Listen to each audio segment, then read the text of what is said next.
I just can't believe that my well-reasoned attempt at being a good neighbor has resulted in this hullabaloo where I'm now expected to spend all this time meeting with you and who knows who all else. Is it going to take long? I have an important meeting to prepare for, you know. I can imagine it must be very frustrating for you, Chris. I appreciate that you agreed to see me between appointments and will try my best to be respectful of your time. Shall we begin then? Very well.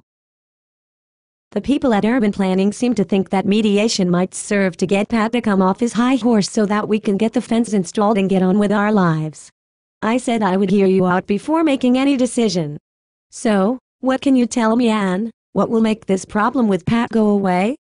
Before we get into any of that, I usually explain first what mediation is, how it works and what my role will be. But let me just check whether you have ever had experience with mediation or whether you already have an idea of how it works. Well, no, come to think of it, I don't have a clear idea. I've heard the term bandied about but have never had occasion to bother to think much about it. So why don't you explain? But, wait, just let me get this. No, never mind. Let my assistant take that call. You know it is so hard to get good help nowadays. Very well then. Mediation is an alternate approach to resolving disputes between people, alternate to going to court for example, and alternate to continuing to live with friction with someone else. It is an informal process, and it is voluntary. So, if after you and I have discussed it you decide either that mediation isn't for you, or that I'm not someone you can work with, you are free to choose your next course of action. The voluntary nature of the process also means that I'm not here to impose any decisions on you, and I'm also definitely not here to take sides. As a mediator I am neutral. My role is to create a comfortable and safe environment in which you and Pat can have a dialogue about the situation between you. Okay so far? Sure. Go on. The other element I want to talk about is that this is an interest-based process.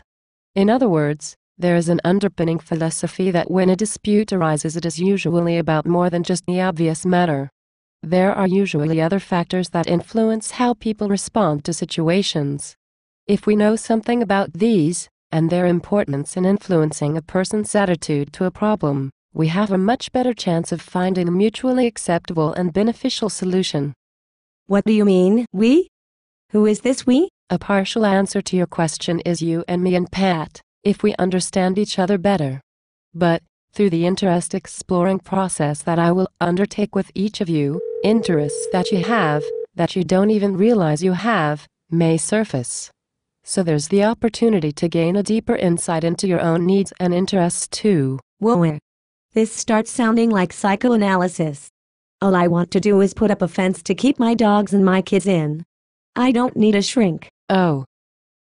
No, it's not like that at all. What I mean is that as we discuss the matter in dispute and what led to it, I pay close attention as you talk, to get a better understanding of how to help you prioritize and evaluate possible solutions to the dispute. Perhaps a demonstration will be easier than giving you a conceptual explanation? Oh, I don't know where you are going with this and I don't have more than about another 10 minutes. Very well then. We can get back to any further questions to clarify later, but let's get into the meat of the matter right now. Then we can talk about the process afterwards. Let's talk about the situation with the fence. What happened? I have a dog and 2 kids. The neighborhood I live in is generally unfenced.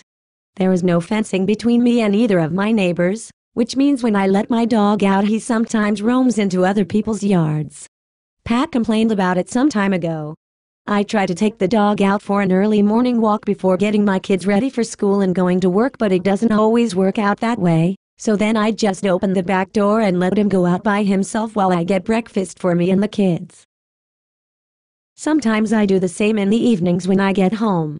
I try to walk him regularly, but it is hard. I have a very demanding job with a lot of pressure to deliver results, which means I often don't get away at exactly closing time. My oldest child is 12, so I leave her in charge of the little one after school. They're pretty good kids, but occasionally they also get it into their heads to wander into Pat's yard, which he's also complained about. I've thought of finding the dog a new home, but that would be just unbearable. He's a connection for us with all the fun times we had together with my late husband. He is really a lovely animal. So eventually I decided my solution was to put up a chain link fence around my backyard. That way the kids can let the dog out into the yard in the afternoons and they will also be disciplined to know to stay within the parameters. And, of course, they would stay out of Pat's yard. So, I searched around and found a contractor who is prepared to put up a chain link fence for me for a pretty good price. I thought I should mention it to Pat, seeing as one side of the fence would run along our mutual property line. Imagine my surprise when Pat objected to the fence. I decided to install it as much for him as for us, but he told me it would be ugly and he didn't like the idea at all. He was quite abrupt about it. I'd say to the point of rudeness. What did he say? Actually, he said that if I insisted on fencing the yard in, at least I could put up a wooden fence, then it would look better. What happened then? Nothing. He turned back to tinkering with his lawnmower and I went back into the house. Can I just pause a bit here, Chris? I want to make sure I understand you correctly. You live with your 2 kids and your dog. The dog is really important to you because of your shared history and because you are very fond of him. Maintaining as much of the family life you had with your late husband is hard, especially with the increasing demands of your job. You don't always have time to walk the dog and your kids are sometimes unsupervised at home in the afternoons. That means that when you let the dog out the back door, he sometimes roams into Pat's yard, as do your kids, something he's complained about before. I get the impression that you like the unfenced character of your neighborhood but have decided that a fence around your backyard would solve these domestic problems for you. So no more complaints from Pat and maybe a little less stress for you when you get home at night? Yes, that's pretty well it. Just before we wrap this up, because I see we're close to the end of the 10 minutes, let me just list for you what I perceive your interests are, as affected by this issue with Pat. It is important to you to do well in your job as well as a mother. It is a struggle and reducing stress would be a great relief. The dog is an intrinsic part of your family life. You value your neighborhood and its appearance. You value a good relationship with your neighbors, as evidenced by your speaking to Pat before erecting the fence. So, the fence isn't really about the fence, it is about peace of mind that your kids and dog are safe at home when you're not there, and it is about peace with your neighbor. Ah, I get it. You just gave me a demonstration of how you identified my interests, didn't you? How fascinating. It makes me see the whole thing in a different perspective. Oh, that reminds me, the thing that's really the bone of contention between Pat and me is the cost.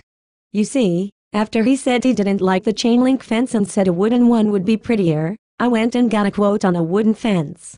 The difference between that and the chain link is $1,000. So, I thought I'd ask him to pay the difference, accommodate him with the aesthetics of it. But I don't really have that extra money to throw at it, so I thought it would be fair for him to pay his share. So I left him a note to that effect, and since then he's been avoiding me. I can't get an answer from him. He doesn't answer the phone, even when I know he's home, and he seems to be avoiding going out into the yard when I'm home too.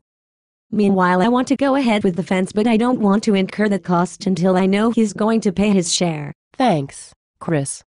That's important additional information. And you've just given me another interest. Fairness, isn't that right? Yes, quite right. I believe I have a good grasp on your perspective and interests regarding this matter. Thank you for being so forthright with me. What are your thoughts about mediation now? Do you think it is something you'd like to give a try? Yes, I think so. I feel a whole lot better about it. In fact, for the first time in weeks, I feel I can see the light at the end of the tunnel. Thank you so much for coming to see me at my office. It really took quite a bit of pressure off me not to have to do this in the evening when my kids need me. I'm pleased to hear it. I've already spoken to Pat and he's also willing to try mediation, so I'll start setting up a mutually agreeable time and venue. Meanwhile, if you have any questions, feel free to phone me at any time during office hours. I know we didn't quite spend as much time familiarizing you with the process as I normally do. There goes the phone again. I'd better take it this time. Thanks, Anne. Goodbye. Goodbye. Talk to you tomorrow, Chris.